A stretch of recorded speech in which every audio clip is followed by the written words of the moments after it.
take the red pill, you stay in Wonderland, and I show you how deep the rabbit hole goes. Is this the real life? Is this just fantasy? I'm a human being, god damn it! My life has value! It's time to ask yourself what you believe. Mass murder, torture, perjury, embezzlement, fraud, deception, treason. These are just a few of your many crimes against humanity. You will not win this war, for you are fighting the very essence of humanity.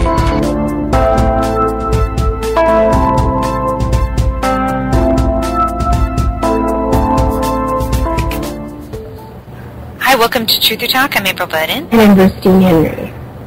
You can check out our website at truthertalk.com, find our archive shows, and our store, our donation button if you have any extra cash lying around, or any extra Bitcoins. We take those too. It helps us run the operation, helps us pay for our software equipment that we do for the show, and pay for our website and all that, because we have no corporate sponsors whatsoever. So anyway.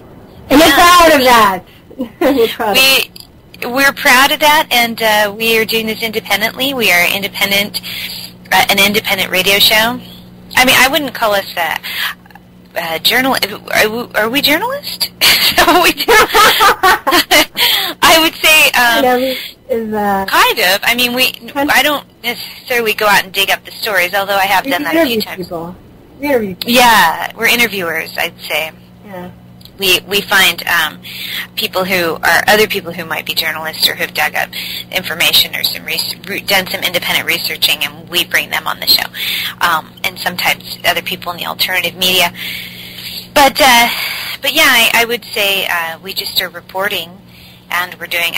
Occasionally, I'd say we do some digging things up on our own, and doing some independent research and all of that, but mostly I think we just talk about, most I'd say we're artists who write about a personal human experience, and then we do a show where we talk to other people in various fields, I'd say. No? How would you describe it? Yeah. Well, I think yeah, journalist slash artist. Yeah, I mean, we're not, I guess we can be journalists in the sense, I've looked at journalists, the definition of a journalist, and one of them is, it says it's a person that works with collecting, writing, and distributing news and other current information. But we're not out, we don't really have at the moment, we don't really do footwork.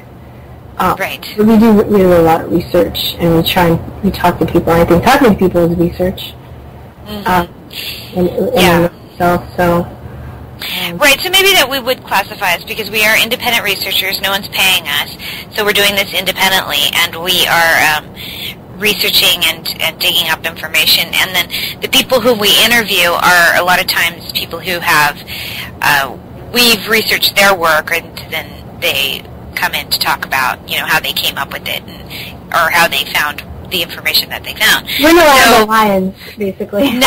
We're not like in the field. We're no Lisa Ling, Right. We're not like that. Out there. We're not gumshoe reporters, Yeah, but I guess reporters, that's the word. So I guess we are journalists, but we're not reporters. But reporters can be journalists.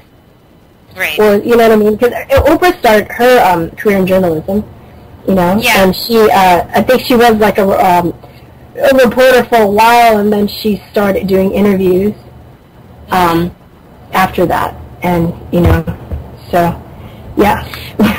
yeah. So I guess I'll tell you, I just had never thought to really label it before. But anyway, so this operation, I think we do it on our own. So whatever you guys want to call it, we're independent, so we're not being run by anyone. So we can specify that, the opinions that we assert are our own, not always that of our guests, but everything that we say is for real, because no one's trying to train us or tell us what to say. Right? Oh, yeah. They might try, but we just don't listen. Yeah, we don't have to. Anyway. Yeah, we don't have to. We don't have to. No one's paying us. It's like, But I was thinking the other day about how brave Lisa Ling is. She's just not like, I was thinking about Amber Lyon and Lisa Ling, but specifically Lisa Ling, since you were talking about, you know, reporters and journalism, and she's just, like, balls out. I saw this, it was a while ago, she, like, broke into North Korea. Like, she would be like, I'm on top of a exploding volcano in the middle of a war, like, and she will be there reporting, you know. I would like to think that I have that courage. I don't at the moment, not that I know of, and I don't really, I hope I'm not ever put in a situation like that. You know, I wouldn't actually go out. I have balls in some areas, but not, like, to be breaking into, like, North Korea. Didn't her sister get kidnapped in North Korea? Wasn't that Lisa Ling? Who she got kidnapped. I don't know if it was in North Korea. I know her sister got kidnapped. And then she was released. I don't think it was North Korea. Okay. Well, let me look it up. You know, it was North Korea. It was. I just looked it up really quick. Lisa Ling's sister among two reporters captured by North Korea. Yeah. So she did get released, but I remember there was a time where she was kind of pleading to have her sister released from custody. So her sister went in there with her, I guess. She went together and then just got abducted. Yeah. Sister Lisa Ling illegally. Oh yeah, and they got her. Okay, so it was North Korea. Yeah. Mhm. They look a lot alike. I just pulled it up. That's ballsy. Like, I wouldn't even. Yeah. That's still my guts. Like, I don't have, like, what are you doing, April? Let's break into North Korea. You know where I want to go? I want to go to the Gaza Strip. You know what I mean? Like, I'm not doing that. I have so much respect for the people that are doing that. Like, Max Egan went there, I want to say a month or so ago, not too long ago. He was there. Right. You know, I think there are people that just have different levels of courage. And you know, my level is not that high. But it's interesting that people that are physically put themselves in danger, but they couldn't do it on a social level. You know? Yeah. It's fascinating. They'll go on a war, but they wouldn't date outside their race. You know, they'll do that, but they, you know, it's interesting. They won't do something that upsets their family, so to speak. Right. Or do other things. Or even just speaking out on certain issues or something like that. They're afraid to talk about that, you know, because this Lisa Ling, I mean, speaking of she went into North Korea. I mean, she was doing it for a media outlet that that was run by Al Gore, you know. So it's like gross. I mean, did she tell the truth about global warming? Probably not. She probably doesn't dig into that because Al Gore's her boss, you know. But she'll go into North Korea and, you know, they'll do all that. But maybe she doesn't know. She probably hasn't taken the time to look into it because there are people that have their mind set. They're like, oh, this is this, you know. And I'm not willing to look at anything else because I'm right and I'm smart and you're not. Yeah, exactly. You know? Right, exactly. So I don't know. But it's something that a reporter should be investigating critically, but they don't necessarily. So, you know, it just kind of depends. I think it's just, I don't know, like you said, there's different levels of courage. So, you know, good for her, and I'm glad her sister was taken out. So yeah, you know, I'm glad she survived. So on today's show, we're talking to Joni Abbott, our girl, Joni, our good friend. Our homie.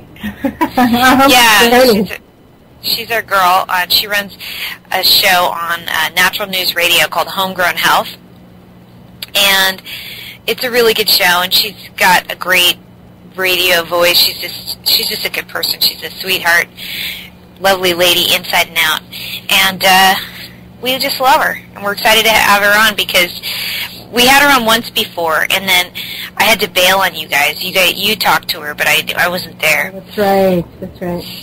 Yeah, because Aiden had something going on, and I couldn't be there that weekend, but that you were working, and you did a couple interviews without me. But Joni, yeah, she's going to be on today, and we'll get to talk to her. We'll both get to talk to her, and I've been talking to her just independently, because I'm preggers, and she's like an expert on. I don't know if she was a certified midwife, but she's been the attendee of several births, home births, and she has worked as doula. I don't know if she ever did it for money. I think she just does it out of the kindness of her heart, just because she's like a birth junkie. She's just like, and it's fascinating though. It's very fascinating, and it's I think she talks about it a lot on her show, and I think she likes to demystify the what the mainstream medical industry has proclaimed birth as this sort of like very difficult or something that needs medical intervention, and she tries to give the empowerment back to the woman and say, your body was designed to do this. There's very little chance that you're going to have a problem. So, especially if you don't seek unnecessary interventions, and so just let your body do what it's supposed to do. And then, the more kind of nurturing you get from your family and your friends and your community, the better the outcome's going to be. And so I think that's like real, in my opinion, like that's like real female empowerment. None of this like fake feminist crap, but really being, learning that. Because just like we did when we learned about the cancer industry, once we learned what it was, we didn't really have as much fear about it. Yeah. And so I think you are taught sort of that, wow, women used to die during childbirth, and it's this horribly, very dangerous, scary thing, and it's a very, blah, blah, blah.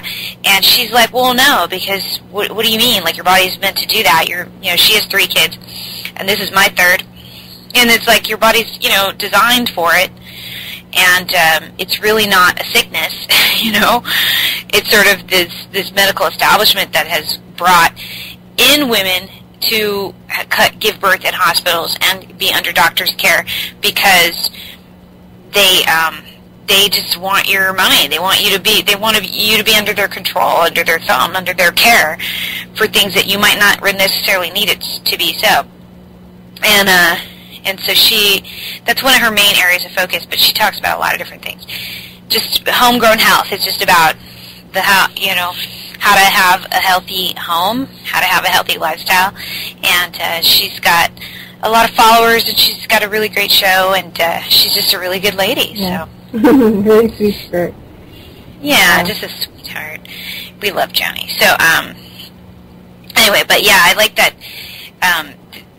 I've been talking to her a lot about that because I'm pregnant, and I'm like, so Joni, when I was like looking for a midwife and stuff, I was asking her for advice and everything. And this has been, for me, like really mellow pregnancy compared to the last 2. Even though I didn't really have a lot of problems, I did have I had more stress than I did now this time around. So it's because I'm going with a midwife instead of a doctor. The doctors like to stress you out a lot, and they like to make you think that you need them, in which case a lot of times you don't. You just don't. You don't need it. It's like, I just don't think birth is something that doctors are necessarily required for. I mean, I don't know, I wouldn't feel comfortable not necessarily doing it without anybody assisting, although some women do. A lot of women all over the world do. Maybe I'm just not quite that brave there yet that I would just do it, just Han Solo in my house, Just like, hold, look out, kids, I'm about to have another, I just am not, just like grab a couple of chairs and just like, there was that YouTube video, that one lady, and she basically did that. Did you ever see that? No, she just grabbed 2 chairs and was like, oh yeah, she was like walking, through her kitchen, and she wasn't naked, but she had like a sports bra on, so you could just see the belly and you could see her vagina. And so I think they ended up taking it off because they said it was too explicit. But she just kind of like went, and she did a couple of sounds, when the hurt came out, and then bam, she's standing up, and the baby just popped right out. Right, and that's probably how a lot of people would. The births would probably go faster if they were able to stand up or sit down instead of being on their back. Because I've read quite a lot of things from women that have had natural births that it was much easier for them when they were like either in a pool of water or able to like stand up, and or they on the article you sent me about the lady that birthed at home, and I don't know if she was planning to birth at home, but she just happened to have a baby at home, and she sat on the toilet. Mm-hmm. And people were like, oh, that's gross in the toilet, but fucking, so what? No, right, because her body, yeah, exactly, because it's designed for gravity to help you move things out, not to be too gross or graphic, but that's what it's supposed to do. So when you're having a baby, it's the same thing. You want it to move, you want gravity to kind of be on your side, and then when you're on your back, that's a really unnatural way to try and push something out. Even if you're kind of sitting up, because my mom was saying, well, to me the other day, well, the new trend is that they're sitting in the bed, but they're sitting upright. And I'm like, but even that, like, I mean, if you're sitting you've got your back up, but then your legs are spread out on the bed, I just try and say, envision yourself having to go to the bathroom like that. Yeah, exactly. I was about to say that, yeah. You wouldn't be able to do it. It'd be really, really hard. I mean, babies are going to come no matter what, so no matter what position you could be, like, with your legs in the air, you could be exact opposite. But you want to make it easier for them, and it's easier for you to push, and then they're pushing in the right direction. So it's just very unnatural. And that woman, by the way, she was planning, I think what had happened was, in the article, was that she... And we can post the link to that in the write-up so everybody can read it for themselves and get the citation on that. But she'd gone to the doctor, and she didn't like the treatment. She felt that it was sort of, he was pushing her into doing things she didn't want to do. She wasn't really comfortable with it. And I want to say she's from another country, so she came to the United States like this is how they treat birth, like this is really weird, and they're just so in your face, and it just felt so unnatural. So she didn't really like it, so she decided to have a home birth, and she was planning on a water birth, but then it just didn't happen. That was her birth plan, and her husband were just going to do it, just the two of them. She didn't have a midwife or anything. But she didn't want to. I guess at the last minute, they didn't want to blow up. They had one of those water beds that you do in your house. It's like a plastic. It's like a kid's one, but they're designed for women to give birth in. And anyway, so they blow them up, and you go in there and you have your baby. But I guess it didn't work out. Like when the shit hit the fan and she was going, she was like, fuck that, and just wanted to, get on the toilet. She's like, and then I was just walking around, and she goes, and the next thing I knew, my toilet was my best friend, and that was where I felt the most comfortable. And she sat there, and the baby didn't drop into the toilet or anything gross like that. She put her hand out, she grabbed the baby was fine, totally healthy. They wrapped him in white sheets, and then he was great. They cut the cord themselves, they did everything, and then a few days later, they decided to take the baby in for an examination to make sure that everything was normal, and everything was, of course, normal. The baby was perfectly healthy, but then they got harassed, and they moved the baby from one hospital to another without the hospital staff did this. The parents didn't do it without their consent. They had and without them even knowing. They didn't even know that their baby had been taken away. So they and I think the CPS came out. I want to say that they didn't actually lose the child. They did actually get the child back, but there was a lot of... And they're still being harassed by Child Protective Services, so I think she might be bouncing pretty Right. Yeah, and it's... Right, she said that she felt that she wanted to leave the country because she couldn't believe this level of harassment and, I mean, and I think you'd be kind of afraid, too, that eventually they would take the baby. And the CPS in this country has so much power and control, they don't have to... Yeah, the history of doing stuff like that, too. Exactly. They just don't... They can just do it, just based on the social worker's opinion. And then if that happens and they take the baby into custody, people go, oh, well, then you get a lawyer and you fight it. Well, good luck, because your case might be, several years from now. It might be never. They could keep pushing it out and pushing it out and pushing it out. It's heartbreaking how many times I've seen that, and I hate I hate it. It's the worst, because it just scares the shit out of me. I don't even like to think about it, because I have kids, and I'm just like, God, any person could just say whatever they want to say, that you're jeopardizing your child, whether you are or not. But if it's their opinion, or if they're on the take, that happens a lot too. They are making money, and then they just have way too much power, and they have monetary incentive to take kids away, because they receive money based on the adoption agencies receive money based on how the child looks. So even appearance-wise, like if they have dark hair and blue eyes, like that's really valuable, and shit like that. It's just really strange. That's it for if they actually get removed from the parents' custody completely, and then they go into adoption. But then even if they don't, and they're just taken into social worker care, and they're taken to a facility, a home, or a foster care system, through the foster care system for a while. The foster care, everybody makes money. So these agencies, the CPS agencies, don't exist unless they can have so many removals from the home. So that seems odd to me. Yeah. Like it should be successful if they go, well, we haven't had removals from the home because the parents are, we've investigated, and we think that there's not a problem here with these parents. Or even if there's a concern, we recommended parenting classes or whatever. Yeah. But that should be a success, right? Yeah. But then they go, but there's no money in it, so you got to take the kids away. We have to have a certain quota.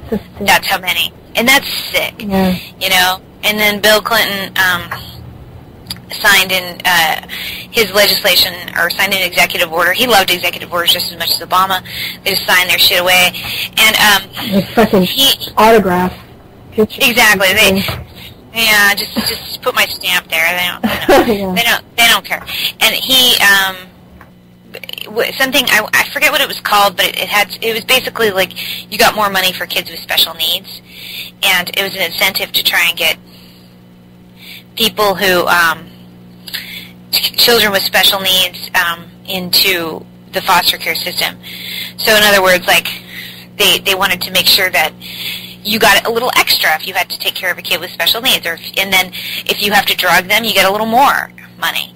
So 80% or 80 to 90% of kids in the government system are on medications. Big surprise, because they make more money if they are.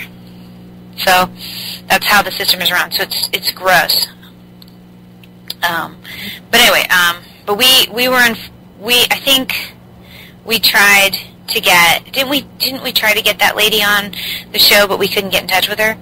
Oh, yeah, we didn't hear back from her, but she's probably thinking about other things. But she's okay, and I hope that her family is okay, because that is really gnarly, and very scary, because everybody thinks this stuff can happen to you.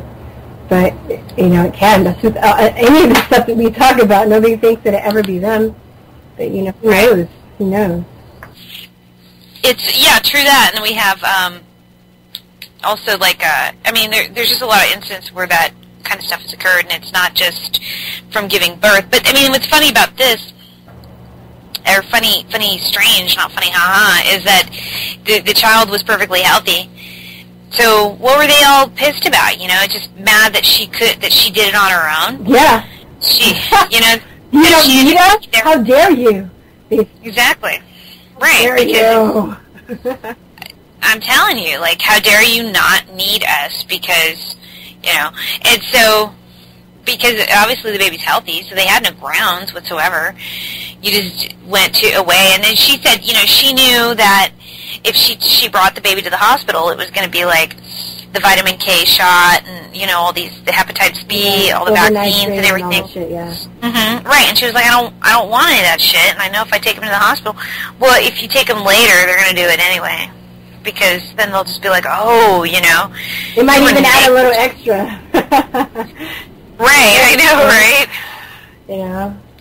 Yeah, it's weird. And then another thing they do when you give birth in the hospital is immediately after you're born, and nobody knows that they do this because they don't ever ask you for your consent on it, but they take the baby's DNA and then they store it in these genome projects.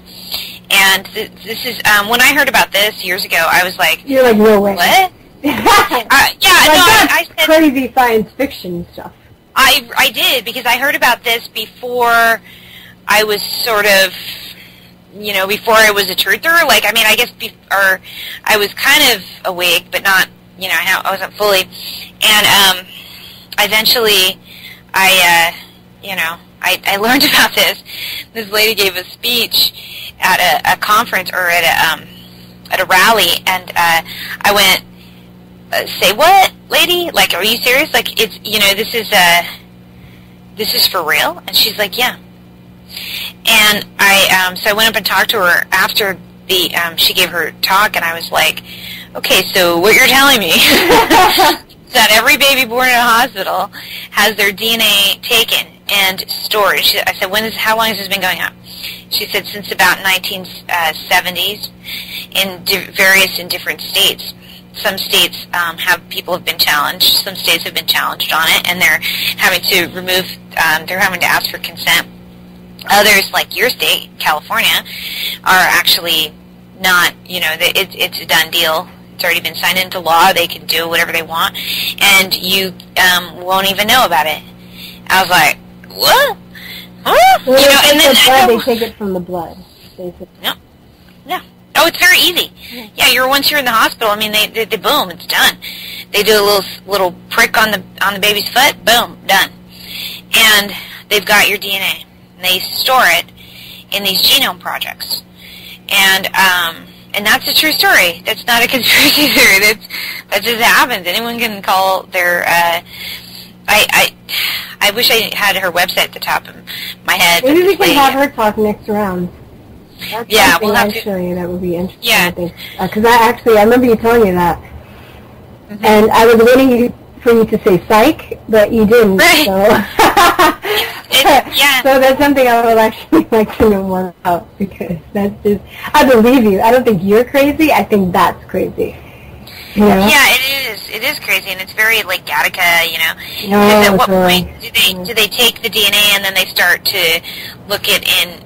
You can find this. I'm going to tell you guys a link where you can go find information about it. It's cchfreedom.org, and there's an article called "It's My DNA," and it just talks about this organization that this lady was running, that was trying to bring this to light. I think she used to have her own site, but I don't see it up here anymore. But so anyway, but it's a Citizens Council for Health Freedom. So anyway, it's my DNA, and it just shows you how they just prick the baby's foot, and it lets you know state by state which ones allow you to have an opt-out if you should have a hospital birth. But I think there's a lot of reasons why maybe you don't need to have a hospital birth. So I'm not going to tell anybody how they should birth their babies, but I would say it's, I've had 2 hospital births, and I would say the first one was okay. The second one was really stressful, and it needlessly so for a number of reasons that I'm not going to get into now, because we're going to have Joni on in a little bit, and so I'd rather talk about all this stuff with her. So I think we're going to take a quick break, and when we get back, we're going to be talking to Joni Abbott of Homegrown Health. So please stay with us, y'all. Everything I'm looking at seems crazy. The newspaper, the television, nothing's right. Nothing's telling me what's true. It's like I fell into a bucket of cream and kicked my legs until I became a mouse. What's that about? I'm a conspiracy realist, not a conspiracy theorist. I want a t-shirt that represents me. What? There's one that's available? Go to shop.truthertease.com, says the voice in my head. Shop.truthertease.com. It's not crazy. I'm not afraid to go on the internet and go to shop.truthertease.com. I'm not scared. I taken out bowling balls that look like you. That's what I said. Straighten out. Get your conspiracy realist t-shirt. Don't make me come over there. You look good. Hi, welcome back to Truth or Talk. On today's show, we have Joni Abbott. Joni has combined her love for radio and natural health on Natural News Radio to bring you Homegrown Health, a radio show that pertains to everything family. Topics include most everything that is home-based and that affects today's families: home birthing, breastfeeding, baby wearing, parental rights, vaccine education, homeschooling, home gardening, raising homegrown children, homesteading, alternative healing modalities, inquiry into the many roads of natural health and healing, women's health, and overall lively discussion and interviews that will encourage, empower, strengthen, and enlighten families internationally. If you want to reach Joni or appear on her show, be a guest on her show, Homegrown Health, you can contact her at homegrownhealthradio@gmail.com. Please welcome to the show, Joni Abbott. Hi, Joni. Hey, April. Hey, V. How are you guys? So glad to be back. I love being on your show. You girls are fabulous. Well, you're welcome anytime. We love having our friends on. We were just talking about that. It's cool. We have, like, you and Sarah and Liam, who we know personally, who we love and adore and care about. And it's always nice when, all our guests are cool, but most of them we meet for the first time when we have them on the radio. Yeah. But you guys, we're all, like, sometimes family. We're family, but sometimes the guests were like a little bit intimidated, because they've done all this work, or we admire them. It's just a little bit more relaxing, So absolutely. When you have your friends, when you've hugged one another, it's a good thing. exactly. When you've been in each other's space and hung out and hug. And we saw you at the Health Freedom Expo, which they didn't have one last year. Does anyone know why that? What happened? How come we didn't have a Health Freedom Expo? I know, that's like a reunion time. I know. Yes, I know, right? That's what I'm most bummed about. Like, not only is there great information at the Health Freedom Expos, but we get to all see one another. Yeah. I think they were having some issues with, I don't know, I think it was maybe a financial thing. Is it a financial decision? They decided to maybe postpone it for a little while and see about, reconfiguring how they're going to do things. So I think it was a lot of internal things going on with that, which is very sad, is I hope that she understands, Julie Whitman-Klein, on the Health Freedom Expo, how important it really is to other people, and I just think it's so great that, I'm hoping that they can resurrect that and continue it, because it does such a service for everybody, including those of us who just want to hang out with our friends. Yeah, that's that too, and then it's kind of unique in that there's really not a whole lot of people doing what they do and having, that configuration of different types of topics, like anywhere from, vaccination, or it's helpful information, eating and spiritual health and all of that, and it's affordable. Maybe that's why they didn't make enough money, because they don't charge enough admission. Because you see some of these conferences are like $100 or whatever, and they're only charging you like $20 a day. Well, well worth it. It is, and it's well worth it, yeah. So it's like, it's affordable. That's what I'm saying. It's, you can go there.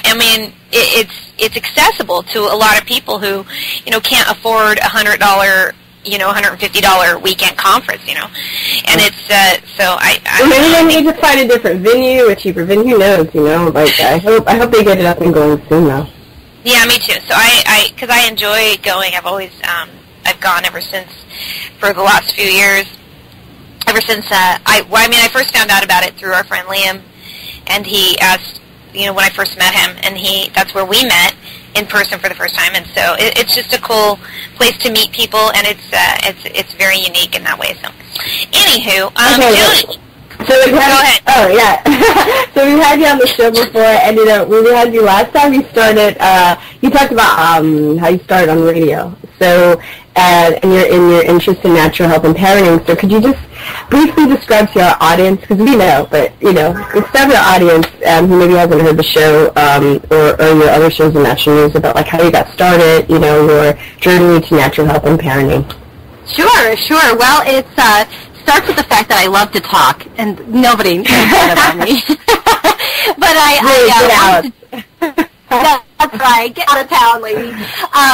Come to town, lady. I will. We'll talk about that in a minute. But yeah, I love to talk and I love music, and I just didn't want to wake up every day and do something that I hated. Like I watched my parents wake up and like load their jobs, even though they worked it and they did a very good thing for us kids by doing that, and I'm grateful for their sacrifice. But I just wanted to live a passion, and so I got into radio at 17 years old and had my first morning show in terrestrial FM radio, by 19, and just really found that I have a knack for it. And then I took an 8-year hiatus to have kiddos, and did a home birth and just really opened up that inner hippie in myself and started researching and realizing that I had this great understanding for how the body works and really getting it with how herbs and food all work together and natural treatments, and just decided to allow my inner geek to dive into those stories and the books that I've just shredded through and retained the information. And then I just, by happenstance, got the show on Natural News. Robert Scott Bell and I became friends on Facebook, and I had just got back into radio very, very slightly at a little local tiny radio station. So I called up Robert. I was a guest on his show several times, and I said, hey, I'm back I have access to a studio. I can do voiceover work. Do you need anything? So I started doing voiceover work for Robert, and then through the course of a year, going back and forth with Mike Adams, I finally got the show, and then it's been on since April of 2012 and just continues to grow and surprise me daily.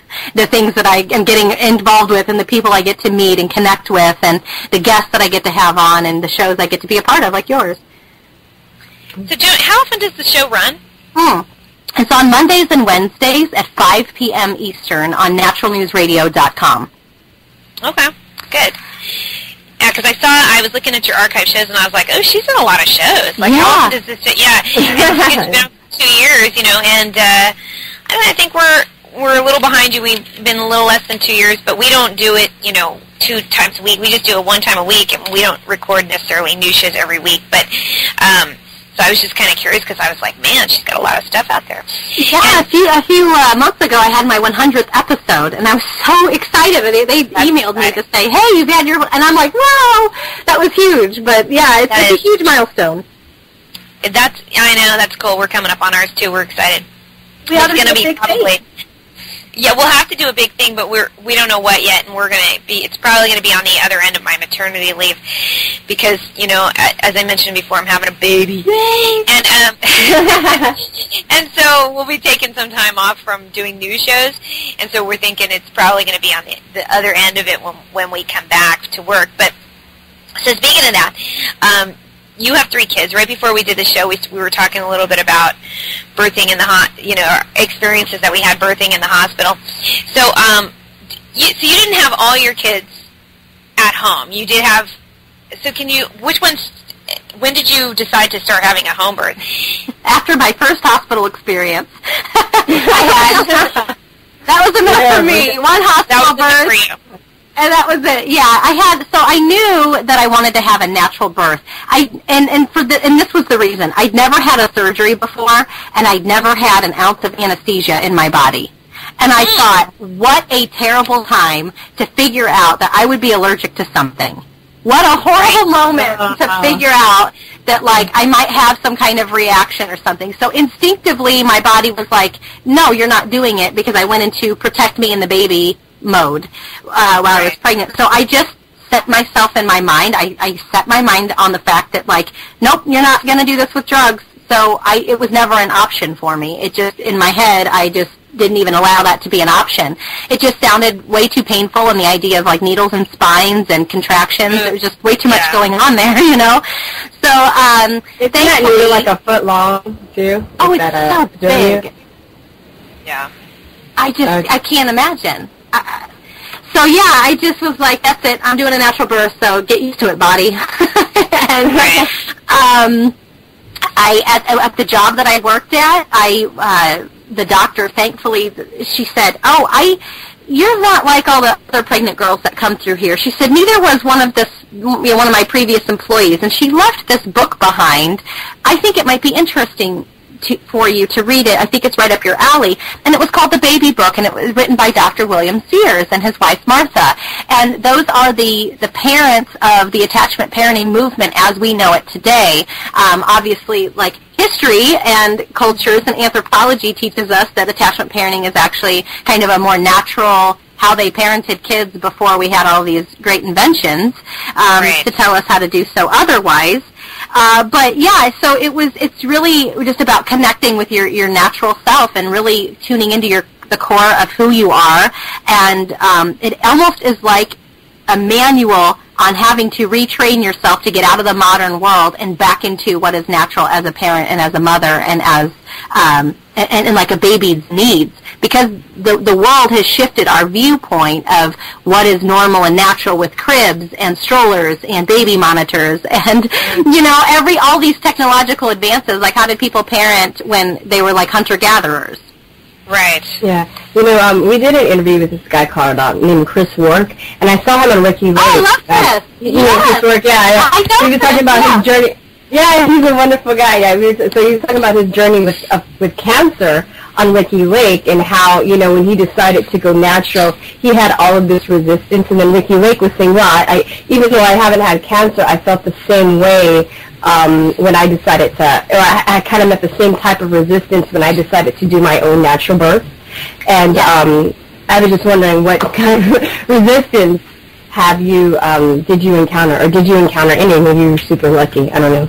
Oh, I did. I went to the doctor, for the first half of my second pregnancy. I didn't really encounter resistance with the natural birth stuff, except for those in my family who are like, well, if I was going to have a baby, I would get every drug intervention there is because, if I don't have to feel the pain. And I'm like, they don't make the connection that there's a natural process in the body and that mom and baby have to communicate throughout that journey of the birth.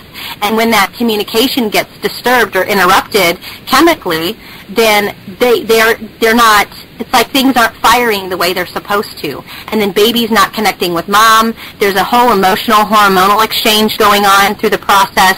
And that's when we start seeing changes in heartbeat. That's when we start seeing baby not advancing through labor properly. That's when we start seeing some of the effects of the medicines and the interventions that, even though they say may not cross the placental barrier, it definitely affects the chemistry and hormonally what's going on in that communication process. So we have to, really honor that. And most people just think there's no side effects to anything, that they can just give us this drug and it's a magic happy thing, and we have no pain during birth, and the baby will just come flying out and everybody will be smiley. Yeah, and it's interesting. I never really thought, I'd love to have kids someday, but I never thought about that, about the connection and how they would have to communicate through each other with the birthing process. And then if you give, numbing drugs, that kind of numbs everything. It kind of cuts off. That's really interesting. Right. Yeah. And it slows down the process, too. In my... it does. Oh, wow. Yeah. And I have... it can. You can have a longer birth. You can just be birthing longer because you don't feel the contractions. Because when the contractions hurt, it makes you want to push. If you don't, it hurts more. So you have to just keep pushing and pushing through it, and it's kind of helps, motivate you to get the baby out. And so my first one, as we were talking beforehand, I had 2 hospital births, and my first one I did have an epidural, but it took a really long time because I have an unusual back and spine. I have a slight curvature in my spine, and then my back is I just from the outside I just have a lot of skin or fat or whatever over the spine. You just can't see it that well, and so they had a hard time poking it through. So it took a really long time, and it hurt like hell. And then finally they did get it through, and I did have an epidural for my first delivery. My first delivery wasn't that bad. It was, even though it was in the hospital, I still, the experience was pretty good. overall. And but then my second with my son Aiden, who later regressed into autism, was a horribly miserable experience. We talked a little bit about this not that long ago, Virstyne and I, on when we had Leslie Carol Bulsa on our show. I don't know. Isn't it? Leslie is awesome. She's a lot of fun. Yeah. I don't know if you know this story, John. I don't know if I ever told you about this or if you've heard this, because I haven't done an essay or anything or written on it, but I might have shared it with you. But the Aiden, my second child, he was big. He was 9 pounds 9 ounces at birth. And you know me, I'm 5'2", so right. I'm not, that's a big baby for my size. And so he was big, and I carried a slightly large. So, but I didn't have any problems. I didn't have any. All my testing came back normal. I didn't have gestational diabetes or anything like that. And so they didn't understand why I was so big. Well, because I had a big baby. Right. You know, it's like duh. Hello. And, yeah, it's like the baby's big. So they kept sending me in for ultrasounds because they just didn't know what else to do. They were just like, well, we got to do something, and she's da-da-da. So I went in for several ultrasounds, and then eventually, even before I had actually passed my due date, the doctor was recommending that I go in for inducing labor. And I said no, because I had read about it, and I knew that it wasn't past my date, and that I wasn't at any risk of really having harm to the child at that point, and I wanted him to come into the world naturally. And so he told me, oh, well, there's nothing worse than having a dead baby. So he put me through this like emotional stress, and then like about a week later, I was past my due date, about 3 days past, and so I did agree to go in to induce labor. We went in, we waited. It was really stressful. I went into the bed, and they had started giving me Pitocin. Yeah. I was contracting, and then the nurse says, well, the baby has not dropped to your cervix, so he's really high, so he's not really ready to come out. And then the doctor, so I don't really know why he's wanting you to induce labor. Yeah, this is after they gave you Pitocin, right? Right, because he wasn't there. He wasn't even there. He was like never there, trust me. I didn't see him until the very end of my pregnancy because he was always like not around. I always saw the nurse practitioner. I never saw him during the delivery until the very he like showed up at the end every time. Yeah, he's such an a-hole. Yeah, he is. Such a god complex, he's an asshole. Anyway, so he comes in, and then he checks it, and he says, oh, well, I must have brought her in because she had high blood pressure. And the nurse is like, no, she doesn't have high blood pressure. Her blood pressure is normal. And he's like, and he just like walks out of the room, and she's chasing him down the hall, and she's going, what do you want me to do? Because he just like left. And then, so then finally she stops him, and she comes back, and she goes, he wants me to stop labor. Oh my God. And right? I know. Because you're too high, and it's not safe. The baby's not going to drop. And so I was like, okay. So I had to, so they stopped giving me Pitocin, but it's still in my system. I'm like contracting on the drive home. And then I guess, I don't know, some people had said to get the baby out naturally, go for a walk. So we went to the LA Zoo, and we took a really long walk, and sure enough, it worked, because then the next day I went into natural labor, and so this was a few days later. He came on his own. So he was, all in all, about 5 days late. So all this panic for like 5 days, Jenny. Yes. It was insane. So I have so much to say to this. Well, so anyway, so then, we get in there, and as I mentioned earlier, they couldn't give me an epidural. I ended up having him naturally. And he was really big, so, it was a painful experience. But the whole thing, what I learned from that experience was that there's really a very, even in the natural birth community, I'd say there's not even as much mention of how going through that experience, what kind of stress that puts on your system, and how that stress is going to translate into your baby, that fear and anxiety. It's like, and for what? I was healthy. I had no problems in my testing. Everything came out normal. So, and then the ultrasounds that they gave us were unnecessary. And who knows, what kind of damage that could have caused. And there's a lot of research on that. Mm-hmm. And then the pitocin and the autism link, because it's a synthetic hormone, and that alters things chemically in the body of the baby and mom. And that, like you said, the elevation of the fear and the anxiety. I have found that even my natural birth, though, there was such a huge difference in the emotional factors of pregnancies. When you're high stress in your pregnancy, that elevates your cortisol, and we just don't honor the process. We don't honor it as a sacred rite of passage the way that we should. Yeah, and it's so interesting to me this time that I'm going with a midwife, how different the experience is. I know. It's like the opposite of what the doctor does to you. I mean, he used fear to try and get me in there. Just why? Because he had a golf tee time or whatever. Like, he wanted it on his schedule, and versus having it honoring the babies. And this time, it's like she doesn't try to stress me out ever. She really tries to keep it very.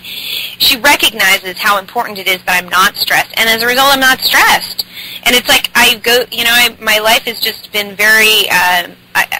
It's unaffected. I'm just kind of going through it and not doing anything but being pregnant, And because I'm healthy, I don't have any problems, and yet, so there's really nothing for me to stress about. That's awesome. And yet, but yet when you're going through the experience with a doctor, it's like it's so stressful. You sit there, even just waiting in the office, and sitting in there for an hour or whatever because they're overstaffed, and you can't go to anybody else because that's who's on your insurance and whatever. Right. And so you're sitting there, and it's like building your anxiety.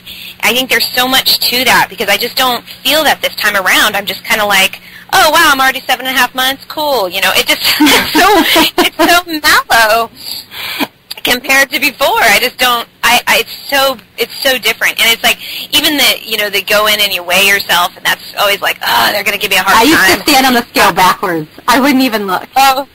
Yeah, I hated that, and then they would give you a hard time about how much weight you gain, but they don't really ask you what you're eating. And the midwife is the exact opposite. First of all, she never weighs me, and second, she just looks at me and says, "You look great," And then she asks me what I'm eating versus how much I'm eating or how much I'm gaining, and it's the opposite. They just want to know how much weight you're gaining, but they don't really care about what kind of food you're eating. Yeah, what is the nutrient caloric intake looking like here? What is the value of the food versus the how much weight you're gaining? Right, exactly. And she knows that we're on a really healthy diet because we have been for my son for many, many years. And we've been on organic and, grain-free and all that. So she's like, oh, yeah, I'm not really that worried about it even still, but every once in a while, if your proteins are low or whatever, I might check and I might ask you what you've been eating. But most of the time, everything's fine. And so it's been such an interesting experience compared to, because it's just, I kind of think, not only is it that their interventions are too much, but they're stressful on the mother. It's so unnecessary. And then that's, of course, going to translate to the baby. They're going to come into the world with the feelings that the mother gives them. Yes, well, and it's not only the feelings about mom, because I find that there's like a lot of mom shaming in the hospital settings. If something goes wrong, they always inevitably blame the mother for like something like, oh, your cervix is incompetent, or like I was told that I had a shallow cervix. Like, and then my midwives for like the last 2 babies were like, what the hell are they talking about? A shallow cervix? Like, what are you talking about? So there's always like this feeling of inadequacy. So if you go in there feeling deficient, you're certainly not going to feel confident in your body that it can do the thing that it's designed to do. So just even those little underlying either verbal or nonverbal communications really implants into your psyche, and that will affect your feelings, which will affect your confidence. Well, I mean, it's all like a trickle-down effect. And I can speak to this whole idea of your due date. It's called an EDD, or an estimated due date, for a reason, because it's estimated. Your baby will come out right on time. And if you don't know the exact conception date or date of conception, all they can really do is give you a window. My second child was 11 days overdue. I happened to know the exact day that she was conceived. So, and I knew that with both of my children. No, I'm sorry. I knew that on my third child, but on my second one, I was kind of like, well, it could have been within this window. So I didn't even know I was pregnant until I was like 12 weeks along, because I was still having like lighter periods. And what's so cool is when I delivered the placenta for my second child, my midwife looked at my placenta and she told me what month I had bleeding. Oh, wow. She could tell by the development of the placenta what month that I had experienced bleeding and didn't know I was pregnant. I didn't get a midwife with my second child until I was about 8 months along. Wow. Yeah, it was a lot of praying for a midwife and a lot of, because where I live and in a lot of states, unfortunately, midwifery is not considered totally legal. Anybody can catch a baby, but if they catch that baby and they have to take the baby to the hospital, then they will be slapped with a felony in some states for practicing medicine without a license. But my birth is not medical. Horrible. Oh my God! God! In Illinois, we have just a travesty. It's just a devastation of midwives where they can't even work with their medical practitioners. Now, New Mexico has an excellent birthing model of midwives and doctors working together, and really 80% of the whole world, has midwives. And we kind of stand alone where it's understood around the rest of the world that midwives are the ones that attend birth, and that doctors are there for backup if there is a true emergency or if, something happens. That's how it should be. That's what's normal. But when we live in a society and a culture where normal or the not normal is normal, then we don't have a clue what healthy looks like. Yeah. But yeah, so that estimated due date thing, I mean, from what I understand, you have about 3 weeks window that you can work with. And one of my midwives had an 11-pound baby. She was 5'4". Her baby was exactly 21 days overdue and born just fine. Having a 9-pound baby is a huge jump. Probably. How much did Avery weigh? Oh, he was 6'11". Exactly. That was exactly what happened with my second one. My first one was 6'12". Yeah. My second was almost 9 pounds. And it's like delivering a baby all over again for the first time because your body has never had to stretch that far. Right, exactly. Your body's like, what is this? Oh my God, okay, I guess I'll make some room, I guess, Yeah, I thought I delivered a small watermelon before. What's this bowling ball? Yeah, he was massive, and he was just big. I mean, he was just tall, and he was just like a big boy. And it's not that uncommon. I mean, then I found out later my husband's grandmother had delivered his father, who was 10 pounds at birth, and she's like the same size as me. She's like 5'2", Wow. So it runs on their side of the family to just be tall, and they're like over 6 feet, all of them, and it's just to be big boys. And so he was just big. It was just natural for him to be that way. And what was funny about the estimated due date is that they were actually going by the date that the ultrasound had come up on, but the date that I had given them was more accurate. That was only like 2 days off versus theirs, which was like 5 days off.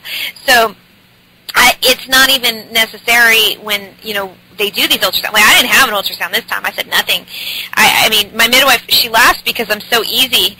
I don't ask for tests. I don't want, I say no to all the tests. And I just don't. And I'm so healthy. She's just like, okay, my easiest mom, okay, and just goes back to work, whatever. And she comes to the house and, pose me up, and she's really sweet. And it's just been a really pleasant, mellow experience. Right. And I realized how little is necessary to intervene because I'm not asking for any of the tests. I don't ask for any. I mean, I had my iron levels checked and my vitamin D levels checked. Those are necessary. To me, those are vital, especially with the iron. You got to know that you're, going to have enough hemoglobin in your system for not only oxygen, but also, for your blood to actually clot. It's really important that we have that whole coagulation process, upon delivery and birth because of bleeding concerns. You don't want to bleed out too much and lose too much blood. I mean, those are things that are absolutely necessary, and I'm thankful for those tests. Right. Yeah. Yeah, so I just did those, the basic ones they have you do at the beginning, and then everything was normal, and so after that it was like, ultrasound, no.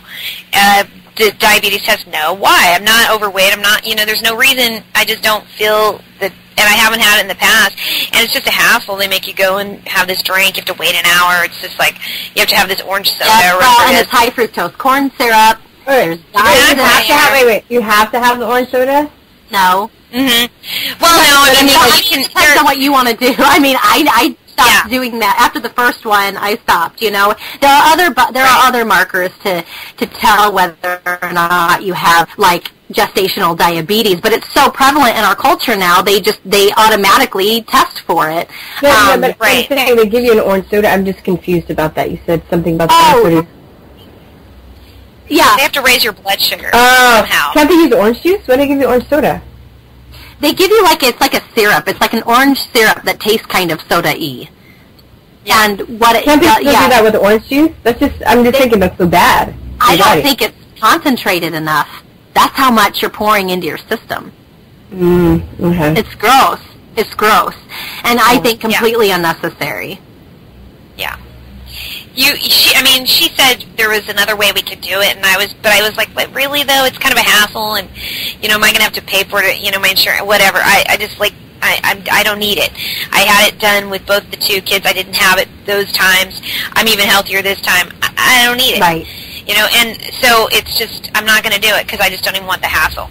And she's like, yeah, fine, whatever. So, these are common things, though, in pregnancy that we see in our culture that, we see a lot of pregnancy difficulties, like the high blood pressure. I can't even think of it. I'm like, I want to say placenta previa, but that's something else where the placenta puts itself over the opening of the cervix, and so the placenta delivers first, and that's usually, that's deadly. It can be very deadly, so those are usually instant C-sections. But with the high blood pressure, for whatever reason, that word's escaping me, but, we're seeing a lot of this where there's so much swelling of the ankles, but a lot of it does go back to diet and stress.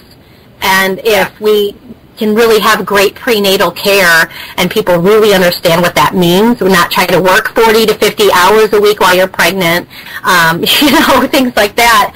People, you have a supportive community and family and friends around you to help you get a lot of rest and help remind you to get a lot of rest and things. Pregnancy is not an illness, but it definitely needs to be honored. And we'll have healthier outcomes as a result. Hey, do you know the statistics? I can't say statistics. Statistics on the safety of home birth versus birth centers and versus hospital births? Well, I don't have statistics. I don't have those stats memorized. That's how I get around that, V. You just come up with another word for it. Okay, there you go. Just say stats. It's like data and data. I'm like, which one? Yeah. You just, as far as from all the studies that I have read, I don't have, anything memorized per se, but low-risk pregnancies are just as safe at home as they are in the hospital. Now, I don't like that word, they're just as safe, because I don't think delivering in hospitals are very safe nowadays. They do things without your consent. The environment alone is very stressful. And, bless the nurses, a lot of them do try to make it comfortable for laboring moms. I have some friends that are labor and delivery doulas and nurses, and I love them to pieces for all that the lengths they go to try to help women feel comfortable and relaxed in their situation. But I look at it from more like a germ, microbial, bacterial load. Your friendly germs are in your house. The things that you and your baby are immune to, the things that you breathe in every day, the things that that's like your environment. That is the environment, in my opinion, that the baby needs to come into. When you go to a hospital, you've got superbugs and MRSA and vaccine-happy, nurses and doctors just ready to inject your baby with any little thing right then and there. And the nitrite cream, the silver cream they put in their eyeballs, it's petroleum, it's a petrochemical. It's like all of these things that are really unnecessary and very disturbing to the birthing process. They have beds to fill. There's hospital policies. There's lobbyists who help make these policies. You have insurance companies that all drive what we know as modern maternity care in America. So when, like April was saying, just the environment alone is so stressful. But when we're home and we have everything that we're used to, everything that we're accustomed to, we can labor in our own bed, we can walk if we want to, we can poop in our own toilet, we can puke in our own toilet, we have, just that ability to be comforted by our familiar surroundings, even though something in our body is happening that we've never experienced before or that, is definitely different than our average everyday norm. the fact that you get to do it with everything that's familiar brings a level of comfort, and it brings down that level of fear and anxiety, so much. So it is, to say that home birth is just as safe as hospital birth, really I would say, if I could reword that, I don't know, there was like a title to an article I read one time that had that, home birth, low-risk home births, just low-risk pregnancies, it's just as safe as in the hospital. I would flip that around and say low-risk pregnancies may or may not be just as safe in the hospital than at home. I would just make home more of the emphasis. Yeah, and in the hospital too, the way that they position you, because I've never birthed any other way, because my last two were both in the hospital, so this is going to be a new experience to me that the midwife just allows me to do it however I'm comfortable. Right. So, because isn't that in and of itself very unnatural, the way they have you lying yes, at the that was designed for the OBGYNs, and we have to remember that OBGYNs are surgeons. They're trained surgeons. They're not childbirth experts. They don't have thousands and thousands of ancient years of history in birthing women like midwives have behind them. We have to use, first of all, common sense, logic, biomechanics, and gravity. The things that we were given to think about. Yeah. So it makes, when gravity is our friend, and the walk that you talked about taking with your baby, when you're walking, that shifts the baby and shifts your hips back and forth. That rocking motion helps the baby to come down and gently ease into the birthing canal.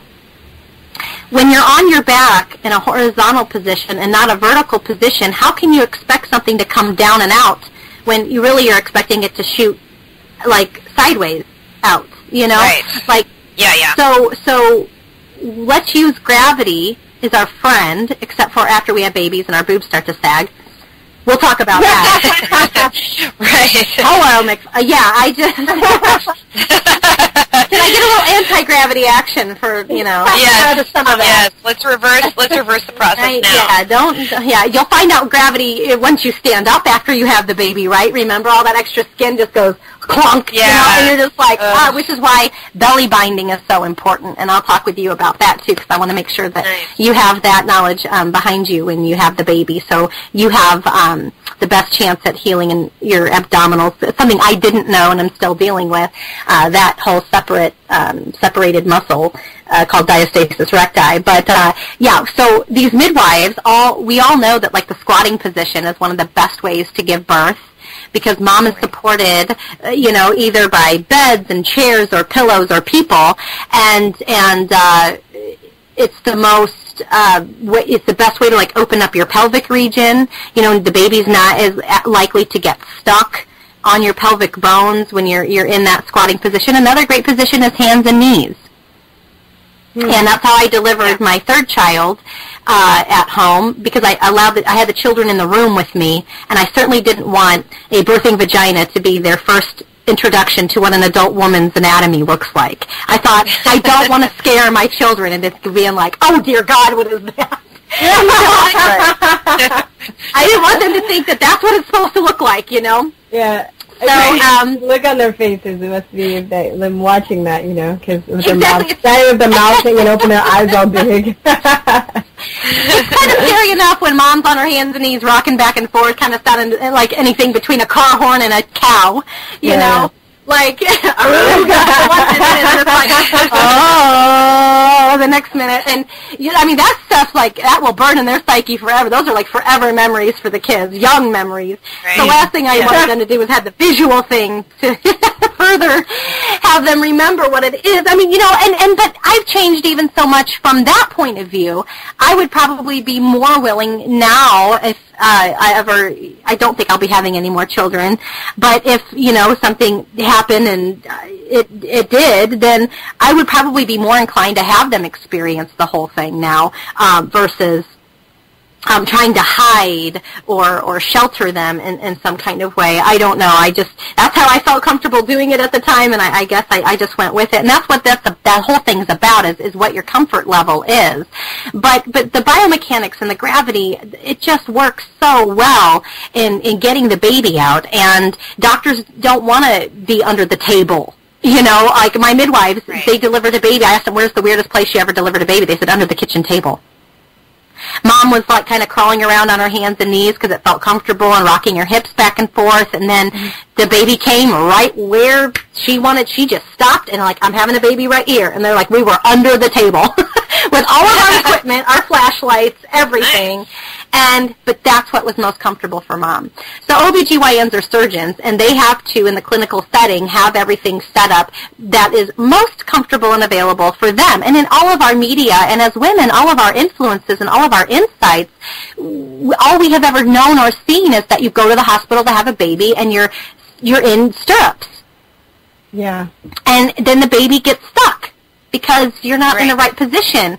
And then, you know, it's just one more reason for them to cut you open and have you end up in a C-section. It just, it causes more damage to the woman's anatomy. It causes more tearing. I delivered on my back with my knees up. I actually didn't have stirrups. I had people holding my feet. And I delivered in that position, and I tore up. I mean, I had a ton of stitches. I quit counting. They quit counting. But I delivered here this bowling ball, you know, 2 years later at home in the water in a squatting position, and I have had no tearing, no ripping, nothing with my home births, who were both 2 pounds bigger than my very first hospital birth. Well, you know, I was going to ask you about water birthing, and that would be for me the ideal way of probably giving birth, because it's I love water, and water's so healing. And I didn't even know anything about that until I saw this documentary called Orgasmic Birth. Have you seen? Yeah. Yeah, I'm a birth junkie. You just name it. I've probably for fun, I go on YouTube and watch birthing videos. It just, you know, it was funny. Liam and I were actually watching a birthing video one night, and he's kind of squeamish, so he doesn't really like it. But I could even tell him, I've learned enough in midwifery about, we'll talk about facial diagnosis here in a minute, about how you can tell how a woman is laboring and how well she's doing by the look on her face and the sound of her voice.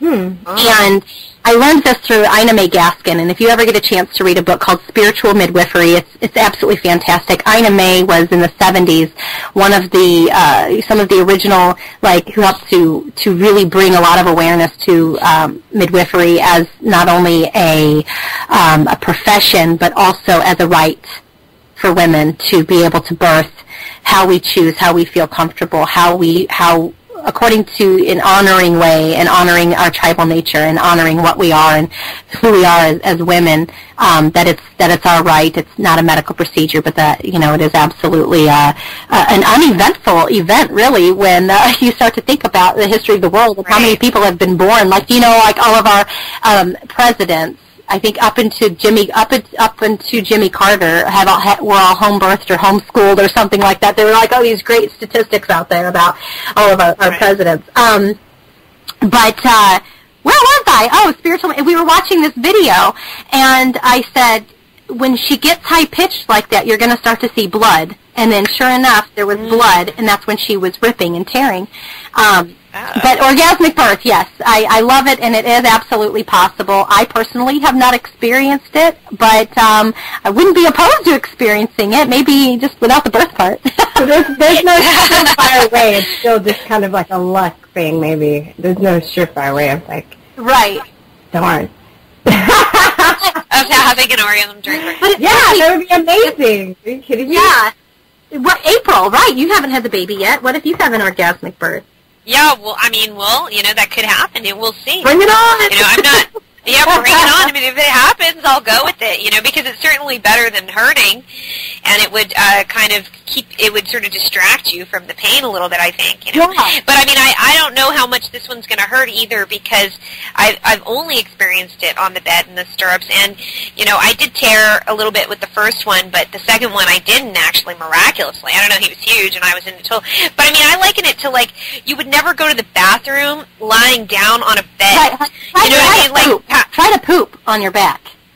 Exactly. That's like really unnatural. You know, I mean, you wouldn't do it. Your body just wouldn't allow you to do it. But then they're trying to make you push this baby out. It's just really strange. And so I'm looking forward to the water too, because we'll have that as an option as well. And And then the other thing about going to being at the hospital is that once the baby is born, as you had mentioned, then they take the baby out, and then they do all this stuff to them. You know, you might have vaccines, you might have, you know, this silver nitrate. With Aiden, my second child, again, they just remodeled the hospital, okay? So when they took me out of the delivery room and into the recovery room, they had taken him to do, you know, whatever they do, weigh him and do all this other kind of, take the Apgar scores and everything, which, by the way, were also 9'9". Nice. So he was 9'9", 9'9" at birth, and then he was also 9'9". And he was born on 4/15 at 4:15 in the afternoon. Whoa. So he's a trippy kid. But anyway, Wow, yeah, he had all these number coincidences. We don't know what that means, but it just happened that way. So anyway, so he was a healthy boy at birth, but it took them several hours. I'm talking like 6 hours to get him to my room, where I was in the recovery room, and everybody was gone. You know, my mom was watching because I had another son. He was 2 years old, Avery, at the time, and so they were off. My husband was God knows where, handing out cigars, like who knows. And then I was alone in the recovery room. Everyone thought that that's what I wanted because I wanted to sleep, but I had nobody to sort of go out in the hallway and start screaming and going, "Where's the baby?" You know, I had no in terms of endearment moment. You know, give my daughter the shot. I didn't have anybody to like defend me and say what's going on, because I don't think anyone expected the baby to just be gone for 6 hours.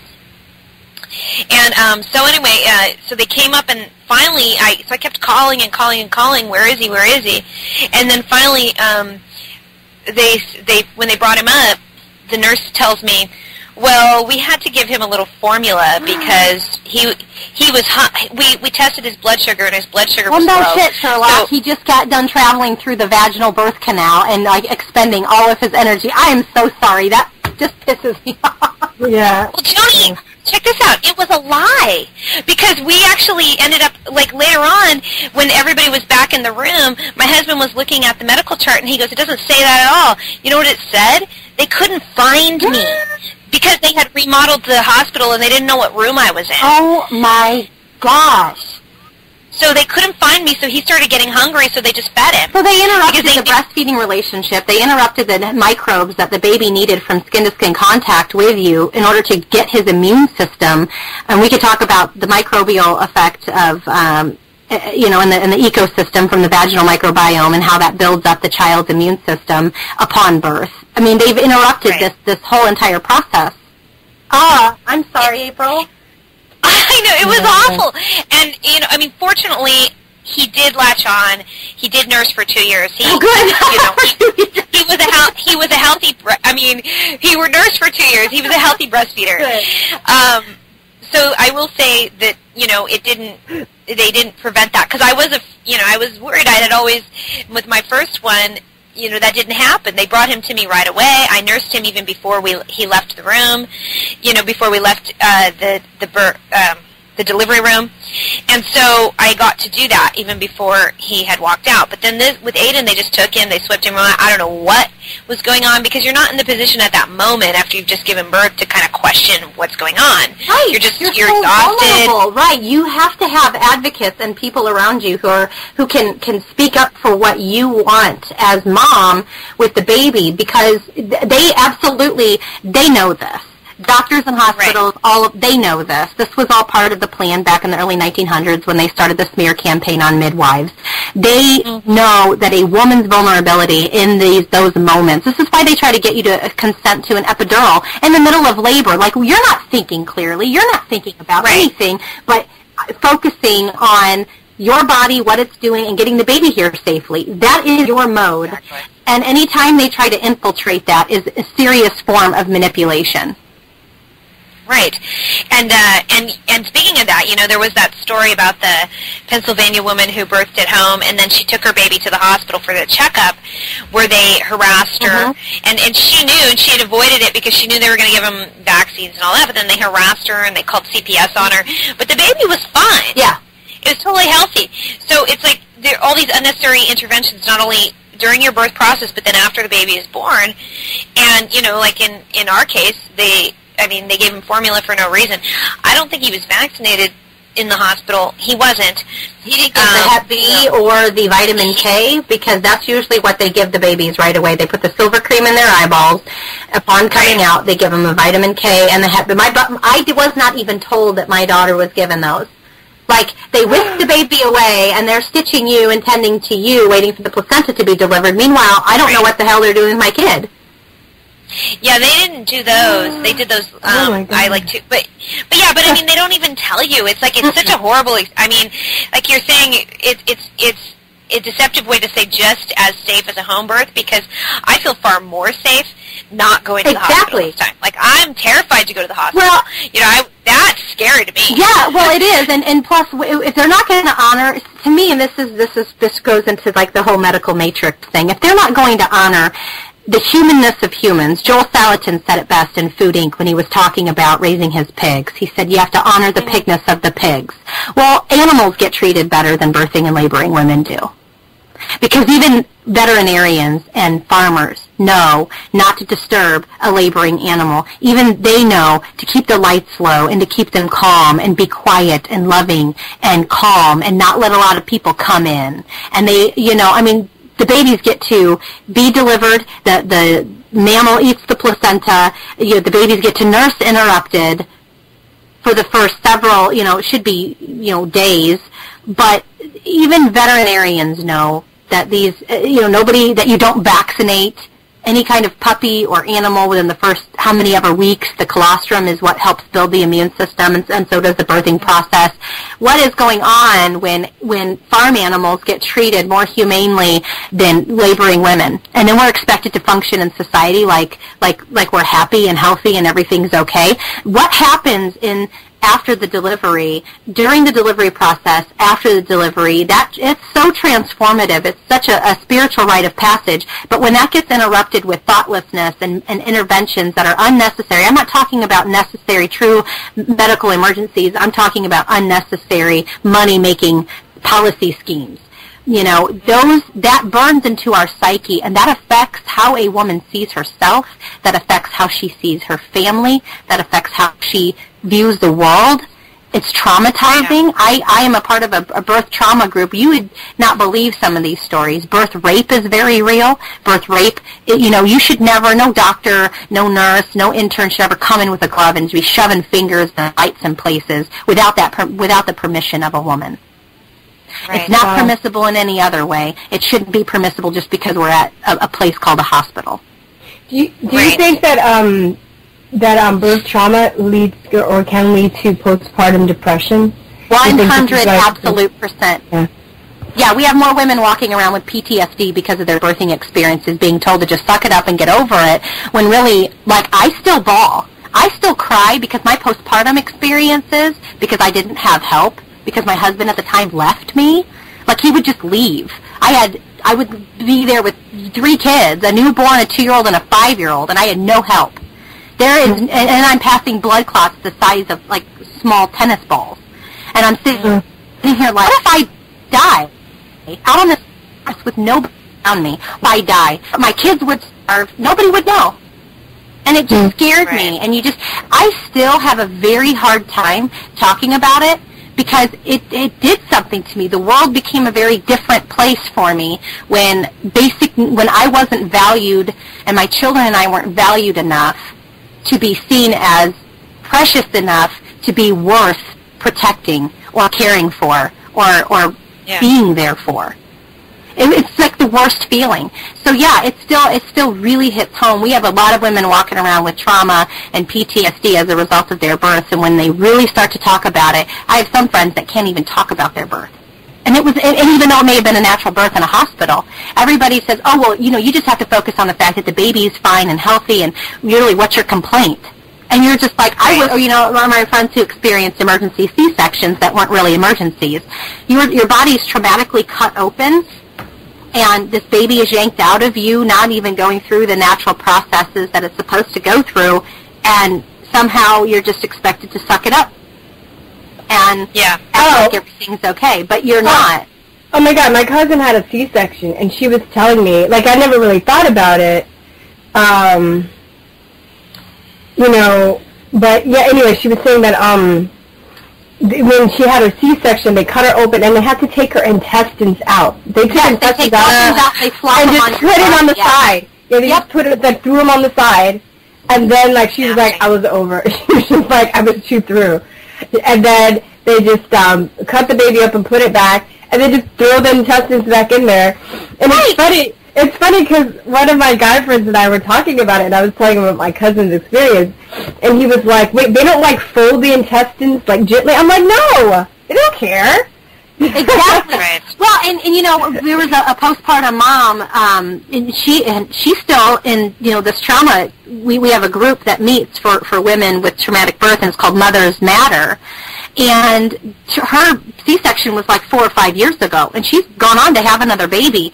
But what she shared in our meeting was so important, because she said the hospitals offer zero nutritional advice. They offer zero, like, we're going to plop your intestines back in your body. Like, what kind of adjustment does your organ need, you know, to readjust itself to having been removed from its previous, you know, position to readjusting itself to working properly? What kind of nutrition can you eat? I mean, can you imagine? I mean, one of the biggest important things to do after you have a baby is to have your first bowel movement. And that's hard enough after you've had a natural birth. Can you imagine after having a C-section and having your intestines pop back in, you know, how difficult that might be? But though, I think they gave her like cafeteria food, like a steak. Oh. To eat right after. Steak? Really? That's just... And Chris Wark from I Cure Cancer, after he had his tumor removed, he was like, they served me a sloppy Joe. Right, he told us that. No, that's what Chris Wark said, too, I think. Yeah, they gave, sloppy like, Joe, sloppy Joe. I haven't had cancer or a baby, and I still can't eat that. Like, I know the effect that something like that has on my body. So, that's awful. It is. I just want to switch gears a little bit. Because I still have not, I mean, I've got, like, notes, girls. I've got, like, what else can I say? What else can I talk about? But, my God, you've been going for, like, 3 shows at least. Maybe. I know. I know, right? We'll have to have you back, Jennifer. But, yeah, go ahead. I know you worked on promoting a documentary called The Milky Way about breastfeeding. Yeah. And, I'm just curious, you know, why do you suppose we have such a low breastfeeding rate in this country when, you know, breast milk is clearly superior to any other, you know, type of milk or formula there is? So, why is that? Well, I mean, formula companies are also backed by pharma dollars and big ag dollars, and when I think it just keeps us lifelong patients. It's great when you're in a pinch, but there are natural, organic options for formula feeding, and I think the big lie is that, again, if we're not going to trust our bodies to be able to birth our babies without the medical industry, how can we trust our bodies to make milk and feed our babies without the formula industry? And I think it started, obviously, I mean, you know, this is what wet nurses and in tribal communities, this is why we had other women, lactating women, available to give milk. I think donor milk is a really great option for if you know, to keep your child breastfed and to keep the right nutrients in their bodies. It screws up their digestive tract, and we all know, I mean, formula just does. The organic, more natural ones, I think, have a lesser impact and may have no impact at all, and only, you know, nourish the baby the way that he or she is just, you know, supposed to be nourished. But I'm really a strong advocate and proponent for breastfeeding, because it is your body making food for your baby and giving your baby exactly what your baby needs. I mean, it's your baby, your body. It's just the next natural thing that happens. There's so much that the baby gets in addition to just nutrition with nursing. You know, there's the oxytocin and the bonding hormone. There's the chemical exchange. Again, there's that eye contact. You get these rush of endorphins that, I mean, I always would call it my nursing high. When I would nurse the baby, I just, like, I just get so excited. I just want to squeeze this baby. I just love it so much. And you just, like, you can't contain it. It's just the best feeling. And that all adds to the experience of how you're going to treat this little baby, how you're going to treat this soul, how you're going to raise this child. All of it plays such a true a true role in your bonding with the baby. Now, does that say that moms who formula feed, I mean, this is where mommy wars get started, where they're never intended to, because we have such strong feelings about breastfeeding. I'm not going around shaming other women for formula feeding, but you better believe if I whip my breast out in public, someone's going to say something nasty to me. Why is it any of their business? Right. You know, I mean, that's a whole other lactivism. That's a whole other, conversation that we can have. But go ahead. No, I was just going to say, have you ever seen that, there's a cartoon going around, like, social media, where this woman is sitting on a bench breastfeeding, and then right in back of her is this huge, like, Victoria's Secrets model with her breast. Yes. I know.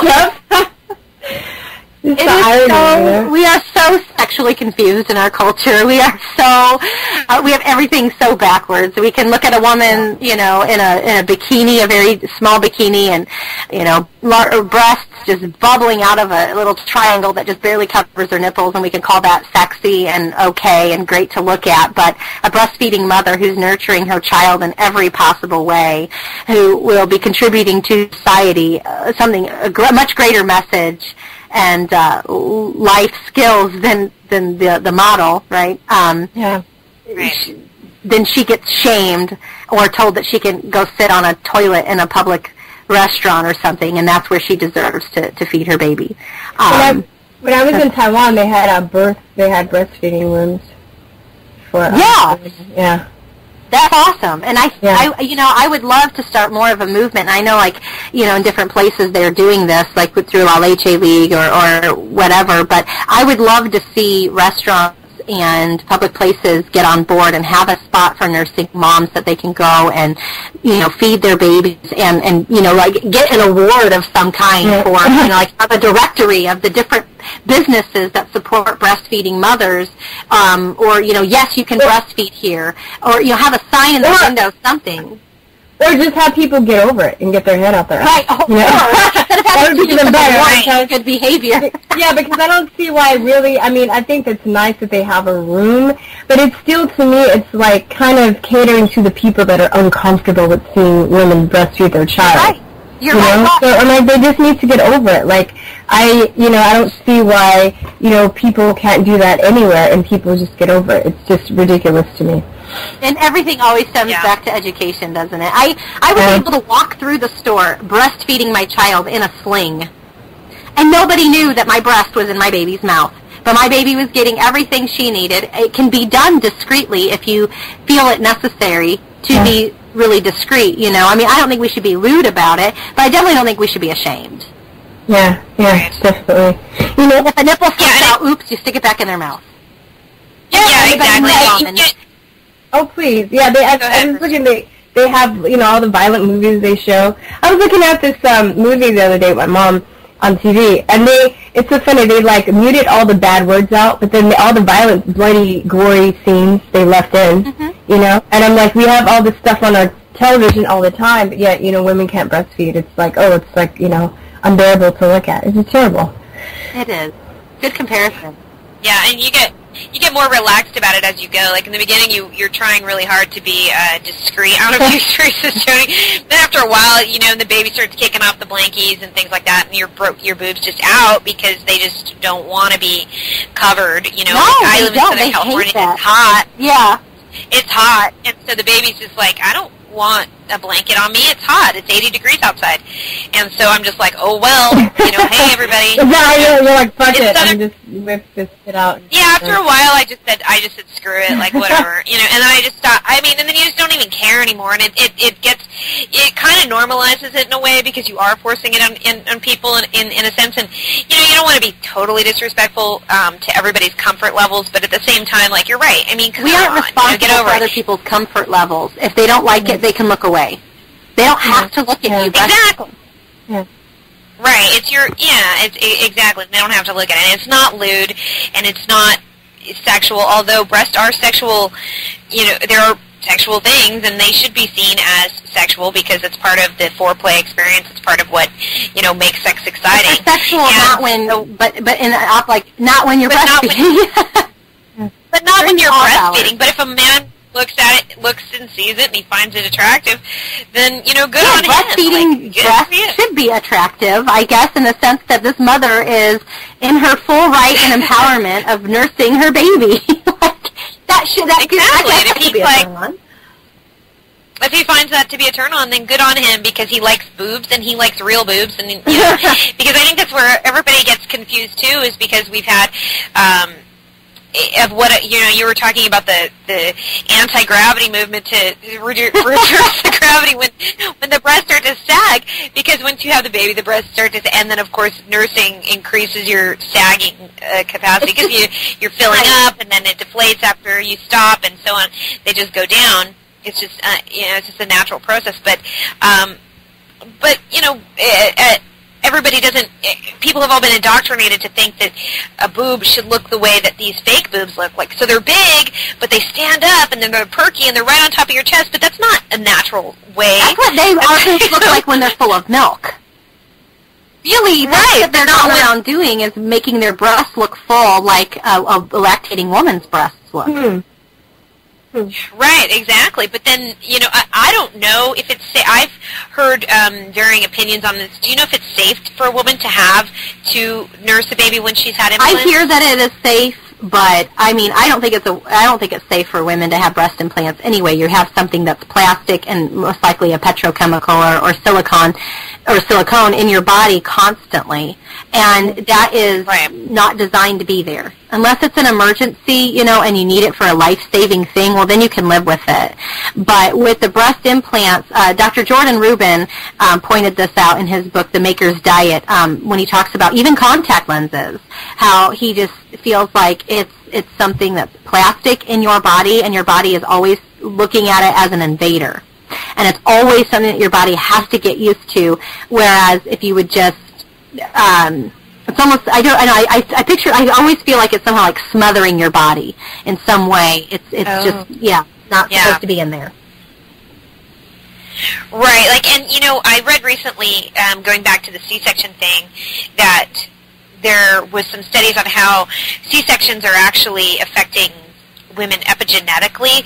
So it's and when you're describing how it's done, where they take the intestines out, it's kind of like no shit, because of course that's going to affect your body forever, just like any surgery, an implant, any surgery, mild, even getting a wisdom tooth removed, could be seen as it's going to change your body. It's going to change it forever. You're forever different, and so how, of course, it's going to be an epigenetic alteration in the DNA, because now the body is going to have to adjust to this new makeup that you have done, and yet they act like these C-sections are no big deal. Well, and they're also ignoring the fact that more women are dying, that we have an increasing, alarming rate of mothers dying as a result of a major abdominal surgery. And maternal mortality is on the rise in our country, and that's being not focused on very much, because of course they don't want the attention. Yeah. No, I read that recently too, that our country is one of the only first world countries that has had an increase over the last 10 years of women dying during some child labor related death. And, what they think is that it had something to do with because child labor is so dangerous, but really it's because they didn't used to clean their hands, and they would give women infections. And then so women would die from the infection, but not from the birth itself. And now we know to be sanitary, and we know not to do that, and you wash hands before you stick it in a vagina, and then, or anything else, where there's going to be blood, and you're going to be highly vulnerable and susceptible to infection. But we don't do that anymore. Well, and think about the practice of breaking your bag of waters. You're not supposed to puncture that water bag. If the baby is born in the bag, guess what? They're still attached to your placenta. They're still getting oxygen. They're not going to die if they're born in the bag of waters. The only reason why they pop that bag is they think that helps to make the birth go by faster. And that baby is in a sterile environment in the amniotic sac. And the amniotic fluid is sterile, and so not sterile meaning no germs, because actually it's full of microbes and healthy germs that the baby needs, but it's a healthy environment. And that bag of water, both of my babies were born almost in the bag, It's called In the Call, Baby Born in the Call. But when they pop the bag of waters, that opens up not only mom's vagina, but also baby to infection. And then you only have a certain, then the clock is really ticking, because then you only have a certain amount of time to get the baby out before they have like a dry birth or something like that happens. Also, labor and delivery can reverse itself. Like, if that baby feels unsafe or mom feels threatened or scared, that baby can make its way back up the birth canal. That's crazy. I know, I heard that recently, too, and I was like, whoa, I didn't even know that one. But that, I mean, but can you imagine you're going through all of that, and then all of a sudden the baby's like, no, and it won't come out? It's based on how comfortable mom feels. One affects the other. So if mom doesn't feel violated, and mom doesn't sense danger and sense being afraid, I mean, when we are in labor and delivery, we are very animalistic. Isn't it interesting how we become so automatically almost like another creature? Because we are in our raw, true, natural, intuitive state. Our hearing becomes sharper, our sense of smell becomes stronger, because our sight can become crisper, because we are looking out. It's just like an animal in the wild, like, you know, like a cat will stop laboring if she senses a predator. Right. And I had a birth where I had a very inconsiderate person there who not only, you know, kind of barged her way in on a home birth, but also decided she was going to make fun of me to somebody she was speaking to on the phone outside, and I could hear her through the window. But it didn't register in my mind at the time, because I was so worried about delivering this baby. Like, I just put it out of my mind. But I was, you know, it was really hurtful later when it all just kind of comes back to you. And so at that same time, the baby was getting stuck on my pelvic bone.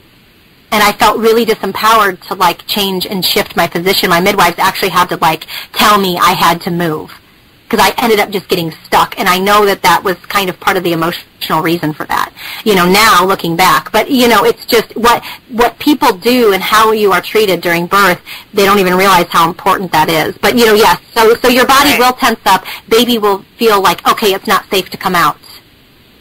And also, I meant to tell you with the Pitocin, our bodies, when we have natural contractions, our body gives us endorphins to help counterbalance that pain that we experience during the contraction. And with Pitocin, you're not getting that. So it's hard contraction on top of contraction. That's why birth looks like a hell zone for some people. And this is what we're painting in the minds of women today, in the pictures in their heads that they're getting of what labor and delivery and birth looks like, in comparison to something like The Business of Being Born when you watch that film made by Ricky Lake and Abby Epstein. It's a really great documentary. I highly recommend it. Yeah, it's on Netflix. I watched that, too. And when I did, I really related to that, you know, and as you guys probably can imagine, when I had my experience with delivering Aiden, you know. And speaking of the rape thing, he came in there and put his hand in and pulled my water out without telling me. What? You know, so he broke my water and didn't bother to tell him, just did it. You know, in the first delivery I had, my water broke before I got to the hospital. It just broke naturally. But with Aiden, I mean, he just went in there and grabbed it. And they gave me Pitocin, even though I was like 9 centimeters dry. It's like, anyway, whatever. That place was crazy, and somebody had described it to me that way one time when I told that story. They said, oh, you were raped in the hospital. You and your son both got raped. You know, and I'm like, well, I had never thought of it trauma to the idea of it. Yeah, but I was like, I never thought of it that way. But I guess that's kind of true, because it did feel like that level of a violation. Yeah, you know? yeah. But you know, when you see the movie The Business of Being Born, you can relate to how so much of that's done is highly unnecessary. I mean, all of it was unnecessary in my case. And so, you know, in some cases, there, like you were saying, if there's a trauma, you know, that's what doctors are good for, is trauma prevention, but not, or crisis prevention. But other than that, they can just stay out of it, you know.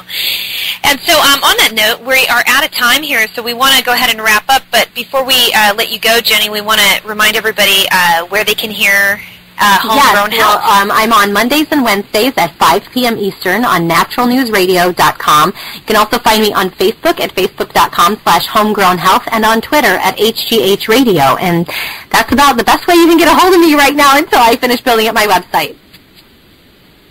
Okay, sounds good. Thank you, Joni, so much. And everybody, thank you for listening. We're going to take a short break.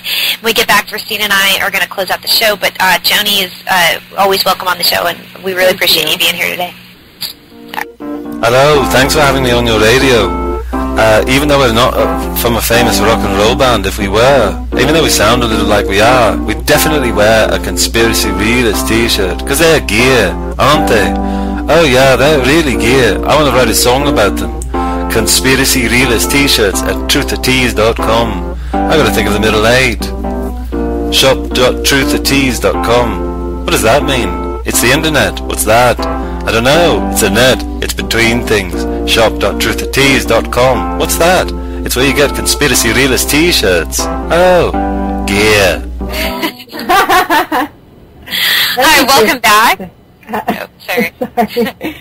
All right. Okay, go on. Hi, welcome back. Thanks for listening to Truth to Talk. Hey, Virstyne. We just had a really good friend, Joni. Yes. April and I were doing groups around the break, so we're like trying to get a serious face. A serious faces on. Right, our serious faces on. But no, we had... like you guys can see them, right, as we're talking. I don't know, our faces aren't very serious. We had Joni Abbott on, and we love her. She's great. She's a personal friend. We dig her, and we hung out with her not that long ago. She's a sweetheart, because she was in town in the LA area, and so we went and saw her. And anyway, but yeah, she's a good lady, so it's always fun to talk to her. And I'm glad I was able to join you guys this time, because last time I wasn't there. Yeah. Last time you interviewed Joni, so... But she's really amazing, because let me tell you, she was in town. Virstyne and I went and saw her, and we hung out with her for a little bit. And when she saw me, she was like all into my belly, you know. And whatever she did, it felt really good. It was like it was touching rubbing my pregnant belly, and it was nice, and it felt really massaging and relaxing. And she was able to could tell me the positioning of the baby, like, because she has experience sort of assisting people in births, and I don't think she was ever like a certified midwife, but I think that she's basically, you know, done many assistants in home births, and she can kind of feel around, and she can tell you what the position of the baby is in, and all of that. And so she told me, and then I could kind of feel it, you know. I was like, oh yeah, I sort of felt that movement the other day. I felt, because the baby was hammocked down at the bottom and then moved into like a diagonal position, which they call traverse. And anyway, so I was all, yeah, I could kind of feel that. And then a few days later, I had my appointment with my midwife, and her backup midwife was there. So I had two midwives going around my belly, and they sure enough confirmed what Joni said, that the baby had moved into the traverse position. So she's good. Wow. Like but Joni, when she does it when she feels around there, it like feels good. I don't know what she does. How compared to the other midwife? Yeah, that's like the other one's. Maybe you doesn't trust like her more. I don't know. Like, you know her. I don't know. Maybe so. Maybe I just trust her more. Maybe the way she did it was like a massage. I had like a massage on my belly. It felt like, you know, felt like a dog, like over like. Yeah, and I guess I have to get pregnant so I can get my belly massage. Oh my God! Well, I loved it. It was so nice. I was like, rub it some more. It feels so good. You know? I was laying down on her bed, and she was just going at me, like just rubbing my belly all over, and I was just like, ah, it feels great. That's kind of cute. You didn't like you're not commenting me. I'm hurt. Well, with most people, it's just normal. It's like it doesn't necessarily hurt. It doesn't necessarily, you know, but it doesn't, like, whatever she does, she actually makes it feel good. Like she like massages the muscles or something around it and gives it like this. I don't know, but because even the other midwives it doesn't feel that way. They're just kind of, but I mean, they're not trying to massage. Around. They're just poking around. They just want to know what position the baby's in, because at where I'm at now, they want to feel that I'm about a month and a half away from my due date, so they want to feel it moving towards positioning to get out. So it's not necessarily going to be in position to get out because I still have a ways to go, but then it's sort of diagonaled, like it's moving in that way. So they just want to see where it's at, because some babies will just pop in a position like boom. Right around 7 months, they just go, bam, I'm here, I'm ready to go. Yeah. And other babies might take a little longer to get into position. It just depends. Some will, be rolling around and just moving through that fluids like up until the last minute. And they'll just, the very last minute, they're like, boop, and they get in gear and then they pop out. So it's, but other times they just kind of like float around like little sea monkeys. They're in all that water in this nice little fish tank. I know, that's fascinating that we breathe water before or liquid before we breathe air, like we're in that with the embryonic fluid. That's why it seems very natural to have birth in water, doesn't it? It does. Because that's, and then water is so naturally a painkiller, a natural painkiller. Yeah, it is, yeah. So you can, I think, you can alleviate a lot of the pain, and I wonder how much pain women actually experience because as we mentioned before, and in the intro, and then also when we were talking to Joni, I think we brought it up again, how uncomfortable it is to be in the position that they put you in the hospital. So just the fact that gravity's not on your side when you're lying on your back, or when you're in a position where it's just not helping you move forward, the baby move forward, and so how much of that pain would be alleviated by just your ability to stand up or to be like on your fours. That's one of the most common ways that women give birth when they do it naturally. Because if you give birth in a birthing center or at home with a midwife, you pretty much pick your position. They don't care how you do it. They just want you to be comfortable. However it's most comfortable for you. And, some women may want to lie on their back because they have so much back pain. It might alleviate some of that pain, but rarely. Most of the time, they like to be on all fours like a dog. Yeah. And that's a really comfortable position for women. And they'll get on the bed, or they'll get in the shower, and you can get in the shower. The midwife showed me, she's at her birthing center, she's got like a shower, she's got a tub, but like a great big one that has the jets like in a jacuzzi, and I'm like, oh, that sounds fantastic. And then but the shower, she says, is really commonplace. So women grab onto a yoga ball, they wrap their butt, and they move their body like on top of the yoga ball and let the shower water hit their back so that it alleviates the pain. It's like a massage while you're getting it, and then the baby pops out. Because you're in the right position for the gravity to assist the baby to come out. So it's just whatever. You don't always know what you're going to like until you get into position, and that's like we talked about that woman who got harassed by CPS for having her baby at home, but in her description of how she had planned on having it in the water, but then ended up just having it in the toilet, or like not in the toilet, but while she was sitting on the toilet. Because that was her most comfortable position. So, I'm sure she wasn't thinking at the time, like, I'm going to do it on the toilet. But I talked to my midwife, and she said, yeah, that's really, really common. A lot of women do that. So, all right, sounds good to me. I don't care. As long as I'm as comfortable as possible. So, because I ain't going to lie, it hurts. It seems like it would. This is not, well, yeah, this is number 3. So, but you can take care of that area. You can get everything all back in position. So, exercise that area just like you would the rest of your body. And, once you've had the baby and you heal, everything kind of just pops back into place. You go back to normal.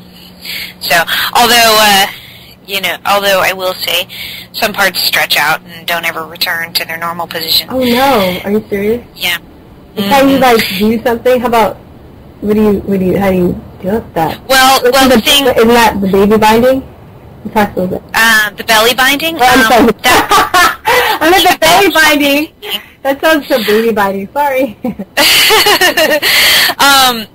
Joni mentioned when we saw her, she was telling us about it. I don't know if she said it on this show if we talked about belly binding, but when I saw her, I asked her about it. I said, you know, what should I do? Because I didn't know about this when I gave birth to my first couple.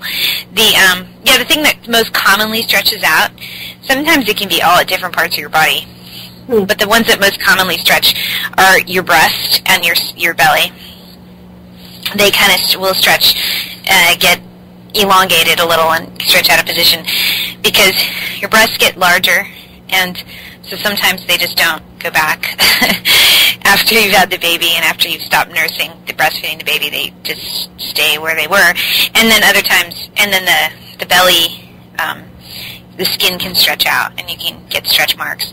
And I didn't do this, I never heard of this before with the first two, but Joni was telling us about it, and it's called belly binding, and you wrap the tummy, it's kind of like a corset that a woman wears around her waist, and you do that for about 8 months, and it helps you keep you from your stomach from stretching out. So I'm hoping that'll help after I have this one. So we'll see.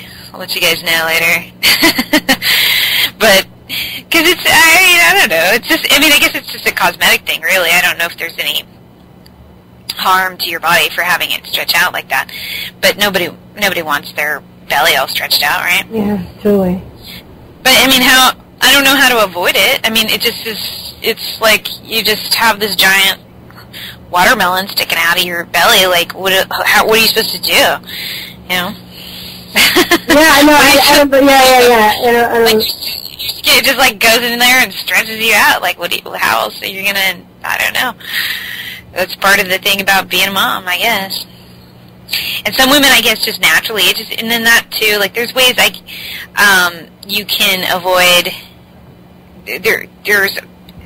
There's certain ways you can avoid it, but in my own experience, it just kind of happens. You can't.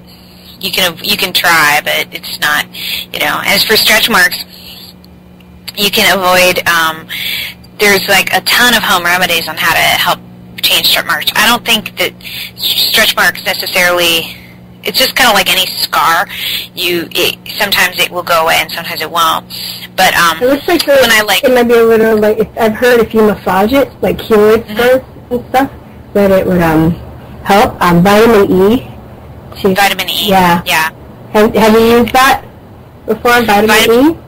Yeah, vitamin E and cocoa butter, natural cocoa butter. It's good. Natural cocoa butter and aloe vera. I have an aloe vera plant outside. I was just gonna clip that off and start rubbing that on my belly. I've been rubbing coconut oil on it every day. Oh, I'm sure coconut oil would probably be good too. Yeah. Well, they came anyway. The stretch marks are here, but I don't. But will they go away better after the baby's born and everything starts to go back to normal, being that I'm rubbing coconut oil on them every day? I hope so. But I'm going to start using the aloe, because we have this really awesome aloe plant. We got this like little $2 guy, and he's like huge now. So I'm going to go out there and clip those things, because those things aloe vera is amazing. I love aloe vera for skin, anything. Yeah. My son had a sunburn. I put some, rubbed the aloe vera straight from the plant. Next day, it was all on his back. He had his entire back was sunburned. And the next day, it was a tan. I'm like, wow, that's really cool. Oh, yeah, it's amazing. I don't know if I've told this on the show before, but my legs were really messed up because when I was younger, I was such a tomboy. And I was always playing and running and scraping my legs.